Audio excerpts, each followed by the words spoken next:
And the one I'm going to demonstrate to you is called Australia and New Zealand Newsstream. So it's all about Australian and New Zealand newspapers.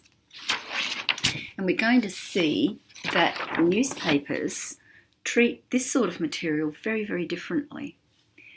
The first thing to notice is that because you're at university, when you see basic search, you just turn up your nose and ignore that because you are going to use the advanced search. And that's because the advanced search gives you lots and lots of options to search with precision and relevance. So here we are with the advanced search. So these boxes ask me to take each of my ideas that make up my topic and do them separately. So first I'm going to search for literacy, and you can see I've got 94,000 things. Well, that's a bit ridiculous, and none of them look at all relevant. So I'm going to choose modify search just here to go back to where I was a minute ago. And you might remember that the things that we searched for before, we searched for early years. And I'm putting it in quote marks, remember. That means it has to be a bound phrase. So now what I'll get is a whole lot of newspaper documents, some of which are relevant and some of which are marginally relevant. And you could go through those and have a look, see what you find. You could also, over on this side, change the publication date, because I'm sure you're not interested in what was published in 1996. What I might do though is I might try and think of the sorts of words that people write in newspapers.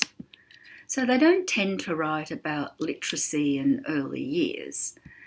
In newspapers, they write about the literacy crisis, like that. So let's have a look for that. All right, so we seem to have almost 4,000. But when you look at them, they're actually really disappointing.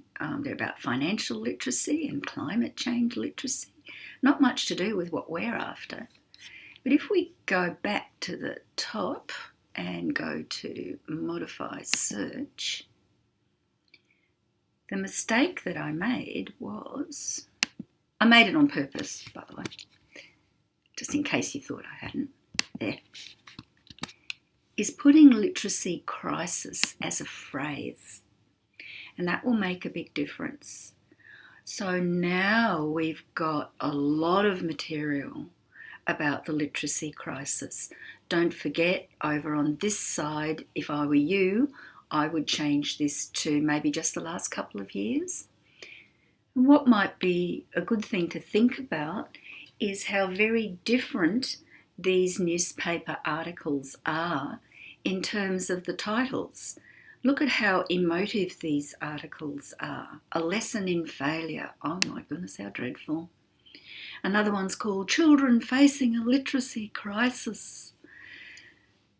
So just bear in mind, if and when you use these newspaper articles in your assignment, that they're written from a very emotive point of view, not from an evidence-based and research point of view, but they provide a very interesting insight into what it is the general public, and therefore the public debate about literacy, what it's actually all about.